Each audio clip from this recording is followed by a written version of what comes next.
కేసీఆర్ నిన్న సభలో మాట్లాడిన అంశంలో ఆయనను చూస్తే అబద్ధాలకు పెద్ద కొడుకులాగా కనపడుతున్న తీరు మీరు గమనించండి. ఒకటి, చంద్రబాబు నాయుడు గారు తెలంగాణ పదాన్ని నిషేధించిండని చెప్పింది.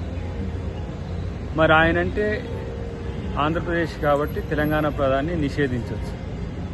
మరి మీరెందుకు మీ పార్టీలో తెలంగాణ పదాన్ని నిషేధించిండ్రు? దానికి సమాధానం ఉందా? కాబట్టి ఇట్లా చంద్రబాబు నాయుడును టార్గెట్ చేయడమో లేకపోతే సీమాంధ్రాను టార్గెట్ చేసి తెలంగాణ సెంటిమెంట్ రగల్చాలని అది చూస్తున్నారు. రెండవది, ఆపరేషన్ కగార్ మీద మాట్లాడింది మీరు.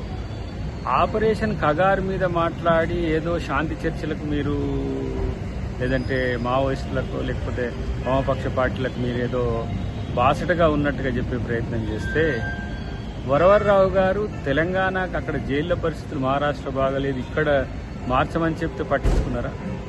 గద్దర్ను కలిసిండ్రా? హరగోపాల్ సార్కు అపాయింట్మెంట్ ఉందా?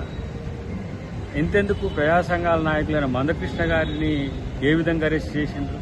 తెలంగాణ ఉద్యమ నాయకుడైన కోదండరామ్ గారు అరెస్ట్ ఎలాంటి పరిస్థితి ఉంది? అంటే మానవ హక్కుల గురించి వచ్చినప్పుడు మీ యొక్క స్టాండ్ ఎట్లా ఉందో తెలుసుకోవాల్సిన పరిస్థితి ఉంది. కాబట్టి మీరేదో ఇంకా చెప్తే ప్రజలు నమ్ముతారనే స్థితిలో ఉంటే అది మీ భ్రమ.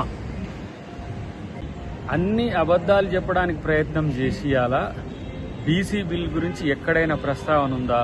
ఎస్సీ బిల్కు సంబంధించి ఎక్కడైనా ప్రస్తావన ఉందా? అన్నిటికంటే ముఖ్యంగా సన్న బియ్యం గురించి మీరేమైనా మాట్లాడిందా? అంటే కేవలం మీకు సంబంధించిన అంశాలు వల్లవేసుకోవడానికి చేసిన ప్రయత్నం తప్పితే మరొకటి కాదు. ఒక పెద్ద ఆయన అంటుండే, ఊసరవెల్లి రాత్రి మొత్తం నిద్రపోలేదంట. ఎందుకంటే మాకంటే మా కళ్ళ ముందే ఈ విధంగా రంగులు మార్చే కేసీఆర్ ఉన్నాక మా పరిస్థితి ఏంది, మా అస్తిత్వం ఏందని చెప్పి ఊసరవెల్లే భయపడే స్థితికి వచ్చిందని నేను అంటున్న. అబద్ధాలు చెప్పడానికి ఒక మీటింగ్ పెట్టుకొని పెద్ద ఎత్తున ప్రజల్ని మభ్యపెట్టడానికి, నీ రాజరికాన్ని నీ దర్పాన్ని చూపించుకోవడానికి అంత పెద్ద ఎత్తున ప్రజల్ని హింసించాల్సిన అవసరం లేదు. మళ్ళీ దాంట్లో ఏమైనా ప్రజాస్వామ్యం ఉందంటే ఒక్కడే, దాంట్లో ఆయన కొడుకు, అల్లుడు, బిడ్డ ఇదంతా కూడా నామమాత్ర పాత్రలు. అంటే ఏంది? మళ్ళీ రాజరికాన్ని నియంతృత్వాన్ని తెచ్చుకోవడానికి ప్రజలు సిద్ధంగా ఉన్నారు అనుకుంటున్నారా? గత